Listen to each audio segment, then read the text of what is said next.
안녕하세요. 부동산을 쉽게 다양하게 깊이 있게 분석하는 부동산의 비밀입니다. 레미안 라그란데 오래 묵혔습니다. 발효식품에 익숙한 우리는 묵혀야 장맛 이런 말에 익숙해 있습니다. 그러다 보니까 뭐든 오래 묵힌 거에 어떤 특유의 좋은 점을 기대하는데 이문 1구역 재개발인 레미안 라그란데는 과연 어떨까? 결론만 먼저 말씀드리면 들어가긴 뭔가 내 자존심이 좀 상할 것 같은 느낌인데 경쟁률은 높을 것 같은 아주 찜찜한 맛 정도로 정리하겠습니다. 다들 너무 잘 아시는 곳이고 오랫동안 또 기다린 서울의 최대 크기 분양 단지입니다. 올해 장점과 단점은 어느 아파트든 존재하긴 합니다. 장점은 다른 유튜브 채널에서 많이 홍보가 돼서 저는 물음표가 있는 부분을 좀 중점적으로 한번 보겠습니다. 이문 1구역 재개발인 레미안 라그란데가 내세운 5가지 입지 안내부터 빠르게 치고 나가 보겠습니다. 교통, 교육, 생활환경, 자연 그리고 비전. 먼저 교통입니다. 1호선 외대암역에서 직선거리 300m에서 900m까지입니다. 동의 위치에 따라서 출근 시간이 많이 달라질 수 있습니다. 이게 무슨 소리지? 역세권 아니었어요? 하시는 분 계실 수 있습니다. 물론 역세권입니다. 가장 가까운 곳은 직선거리로는 300m 뿐이 안 됩니다. 그러나 단지가 규모가 워낙 크다 보니까 1단지하고 2단지로 나눕니다. 남쪽이 2단지, 북쪽이 1단지 이렇게 나눕니다. 그리고 단지 자체 길이만 해도 대략 600m 정도 됩니다. 1단지는 신의문역이 더 가까울 수도 있습니다. 이런 경우 한 가지 팁을 드리자면 기본적으로 이 아파트는 역세권 아파트로 보이지만 시간이 지남에 따라서 자연스럽게 각 동의 위치에 따라서 추후에 서열이 정해집니다. 같은 평형, 같은 층이라고 집을 팔 때 가격의 차이가 자연스럽게 발생할 수밖에 없습니다. 대단지 아파트라는 곳들에서는 이게 자연스럽게 일어나는 현상입니다. 만약에 나는 어디가 더 좋은지 모르겠다, 잘 모르겠다 그러면 일반적으로 큰 대형 평수가 많이 위치한 곳이 좋은 곳입니다. 그리고 또는 조합원들이 많이 거주하는 곳, 여기가 좋은 곳이다 이렇게 보면 됩니다. 앞으로 분양이 아니라 구축 아파트를 여러분이 매도하거나 매수하실 때도 참고하시면 됩니다. 또 하나는 청량리입니다. 아무래도 서울 동부권의 교통 중심이 청량리가 될 것이고 앞으로 GTX 개통에 따라서 또 가격이 영향을 받을 수 있긴 합니다. 그 범위 안에 들기는 하지만 분명히 여기는 청량리가 아니다라는 점입니다. 이문휘경 뉴타운이 하도 청량리 해서 간혹 여기가 진짜 청량리라고 생각하는 분들이 계시긴 합니다. 청량리 역과는 지하철 2정거장 떨어진 위치입니다. 냉정하게 보면 청량리 효과를 기대를 할 수는 있으나 지하철 2정거장 떨어진 위치까지 어떤 직접적인 파급력이 미치기에는 좀 그냥 마케팅 노름이다 라고 해 두겠습니다.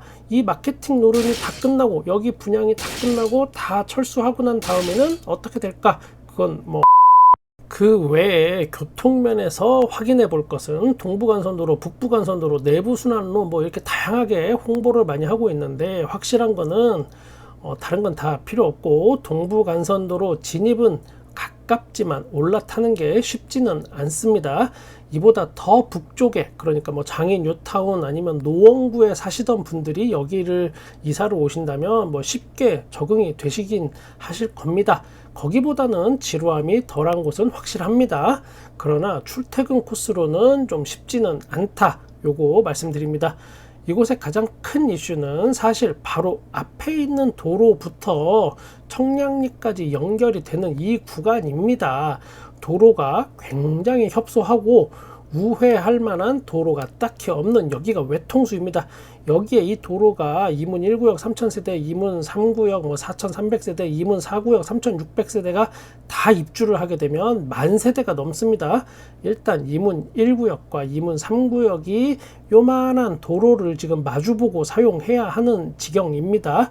그리고 청량리로 이어지는 도로도 딱히 우회할 수 있는 도로가 없이 이쪽이 그냥 외통수 길이라는 점 참고하시기 바랍니다. 이 지역은 전통적으로 경기도 구리에서부터 서울, 강북, 도심권으로 진출하는 정말 수많은 차량들이 경기도에서부터 밀려와서 쭉 막히는 그런 도로라서 교통체증이 나름 유명한 곳인 거 꼭 알고 계셔야 합니다. 이번에는 학군으로 한번 가보겠습니다. 우리가 부동산에서 학군을 이야기할 때 대학교는 실질적으로 이야기하지 않습니다. 서울대 옆에 살면 다 서울대 가는 것도 아니고 주변에 외대, 경희대에 있는 걸 좋은 학군이다라고 표현할 수는 없습니다. 그래서 부모님들의 시선에서 한번 보겠습니다. 이 지역 학군은 전통적으로 좋은 평가를 받는 그런 곳은 분명히 아닙니다. 여기가 그건 아마도 동대문구 맘카페 뭐 이런데 여러분이 직접 가입하셔서 확인해 보셔야 할 것 같습니다. 사람마다 생각이 다 다를 수 있으니까요. 예전에는 청량리나 제기동, 신설동에 유명 학원들이 좀 있었으나 요즘은 또 그게 다 사라졌습니다. 정작 중요한 문제는 근데 그것보다 오히려 초등학교입니다. 주변에 청량초등학교 그리고 이문초등학교가 있습니다. 이문초등학교는 북쪽에 있는 이쪽 단지에서 길 건너 150m 정도 떨어져 있고 청량초등학교는 더 남쪽으로 700m 정도 떨어져 있습니다. 정확히 어디로 배정이 될지는 모르겠습니다. 몇 단지는 청량초로 가고 몇 단지는 이문초로 간다고 단정 짓기도 애매해 보입니다. 그리고 제 경험상 이런 경우는 지금 결정이 됐다고 해도 중간에 변경이 될 수 있습니다. 만약에 청량초등학교에 배정이 됐다면 여기는 좀 멉니다. 요즘 같은 날씨에 초등학교 저학년이 걸어다니기에는 상당히 버겁습니다. 분양상담 받으러 가면 아마 상담사 분들이 뭐 어떻게 이야기할지는 모르겠으나 잘 판단하시길 바랍니다. 직접 가보시는 게 제일 좋습니다. 실제 아파트 매수 시장에서는 초등학교 위치가 상당히 중요합니다. 초등학교가 아파트에서부터 몇 미터 떨어져 있다고 누가 뭐 정찰제처럼 막 가격을 매겨주는 게 절대 아닙니다. 그냥 자연스럽게 선호도 차이가 발생하면서 가격 차이도 자연스럽게 생기는 게 바로 아파트 부동산 시장입니다. 이문초등학교가 됐든 청량초등학교가 됐든 무언가 만족스럽지는 못해 보입니다. 그 밖에 편의시설 한번 보겠습니다. 그냥 대형 마트는 청량리 롯데를 이용할 확률이 높습니다. 아니면 성북구 월계동이나 중랑구 상봉동으로 꽤 만만치 않은 거리를 이동해야 합니다. 옆에 구로 가셔야 한다는 겁니다. 경희의료원이 바로 옆에 있어서 좋긴 합니다. 그러나 우리가 인생을 살면서 병원은 최대한 안 가는 게 제일 좋은 거겠죠. 뭐 아픈 것보다는 안 아픈 게 나니까. 아무래도 경희대 주변은 그러니까 휘경동 지역은 전통적으로 대학생들을 위한 상권이 형성됐던 곳입니다. 그러다 보니까 조금 번잡스럽긴 합니다. 요즘은 그래도 예전에 비해서 많이 정리된 듯 보입니다. 외대 앞은 전통적으로 학교 빼고 정말 아무것도 없던 그런 곳인데 심지어 외대생들도 술 마실 때는 경희대 앞에서 만납니다. 그만큼 정말 아무것도 없다라고 봐야 하지만 뭐 추후에는 그래도 뭔가 하나씩 들어오고 정비가 되지 않을까 기대를 해보긴 합니다. 종합적으로 서울의 평균보다는 좀 떨어지는 느낌의 편의시설 정도로 정리하겠습니다. 그 밖에 자연환경이나 비전은 제가 설명을 생략하겠습니다. 제가 볼 때 그냥 안 해도 될 것 같습니다. 레미안 라그란데의 공급 물량을 한번 보겠습니다. 전용 면적 52제곱미터부터 59까지 물량이 많습니다. 30평대는 뭐 어느 정도 있긴 한데 전용 면적 84는 모두 저층입니다. 저층. 작은 평형일수록 고층 물량이 좀 여긴 있습니다. 뭐 이 부분은 사실 어디나 다 비슷하긴 합니다. 로열층, 로열등을 일반 분양하는 사람한테 절대 주지 않습니다. 그냥 여러분의 선택일 뿐입니다. 구의역 롯데캐슬 이스트폴이 높은 경쟁률을 보였던 이유 중에 하나도 결국은 누구나 공평하게 로열층에 배정이 될 수 있다는 어떤 희망이 많이 작용한 걸로 보입니다. 같은 단지, 같은 동, 같은 평형에서도 층에 따라서 가격 차이가 실제 꽤 많이 존재합니다. 상황에 따라서는 억소리 나게 차이 나는 곳이 많이 있습니다. 서울에는. 그리고 중개를 할 때도 실제로 몇 층이냐, 몇 층 이상 있냐, 이런 물건 있냐, 이런 문의 정말 많이 받습니다. 저도 거의 대부분 물어본다고 생각하시면 됩니다. 이 층수에 관련된 거는 매도 시에 그만큼 중층 이상의 매물은 황금성, 여기서도 굉장히 많이 유리합니다. 분양가를 한번 보겠습니다. 전용 면적 59제곱미터가 8억 후반입니다. 거의 뭐 9억이라고 보면 되겠습니다. 전용 면적 84제곱미터는 10억 후반입니다. 거의 11억이라고 보면 됩니다. 이게 얼핏 보면 이런 생각이 들 수 있습니다. 아무래도 이 바로 직전에 있었던 광명 센트럴 아이파크가 전용 면적 84가 12억대에 분양을 했던 게 생각이 나서 그러실 겁니다. 제가 매번 느끼는 거지만 정말 분양가 산정을 참 기가 막히게 한다라고 이번에도 느낍니다. 결국은 서울의 변두리 아파트를 저층 기준 30평대를 11억 가까이 분양을 해도 사람들이 이걸 또 혹하게 이렇게 만들 수 있는 능력, 이거는 정말 뭐 인정해줘야 합니다.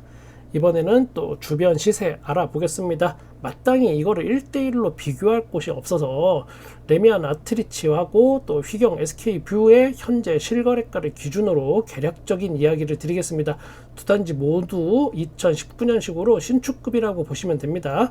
집주인이 팔고 싶은 가격인, 즉 네이버 부동산에 올라온 그런 가격 아니고 실제 지금 현재 거래가 되는 금액을 기준으로 말씀드리면 전용 면적 59는 7에서 8억대 거래 중이고 전용 면적 84는 9에서 10억대 현재 거래 중입니다.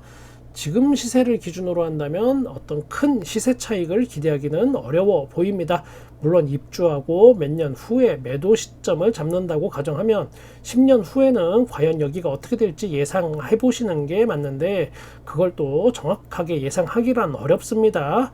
따라서 지금 현재 시세 대비 내가 얼마나 저렴하게 여기에 입주할 수 있느냐가 결국은 일반 분양의 어떤 관전 포인트, 제일 중요한 포인트라고 생각하시면 됩니다. 입지가 여기보다 상대적으로 훨씬 좋다라고 평가받는 청량리역 도보권 아파트 레미안 크레시티를 한번 보면 여기는 전용 면적 59가 9에서 10억대, 84는 12억대 수준에서 실제 지금 거래가 되고 있습니다. 물론 레미안 크레시티는 10년차 되는 아파트인 점 또 감안해서 여러분 생각하셔야 합니다. 그리고 여기 평면도 분석은, 그리고 단지 배치도 뭐 이런 분석은 생략하겠습니다. 그냥 생략하겠습니다. 종합적으로 보면 입지에 비해 부담스러운 분양가입니다. 그런데 또 앞으로 분양가는 계속 오른다는 어떤 이 공포 마케팅, 여기에 잠식당한 분들은 또 많이 몰릴 것으로 예상이 됩니다. 어떠한 선택이든 여러분의 앞날에 행운이 있으시길 바랍니다. 저는 여러분의 부동산에 끝까지 함께 하겠습니다. 구독과 좋아요 감사합니다. 부동산의 비밀이었습니다.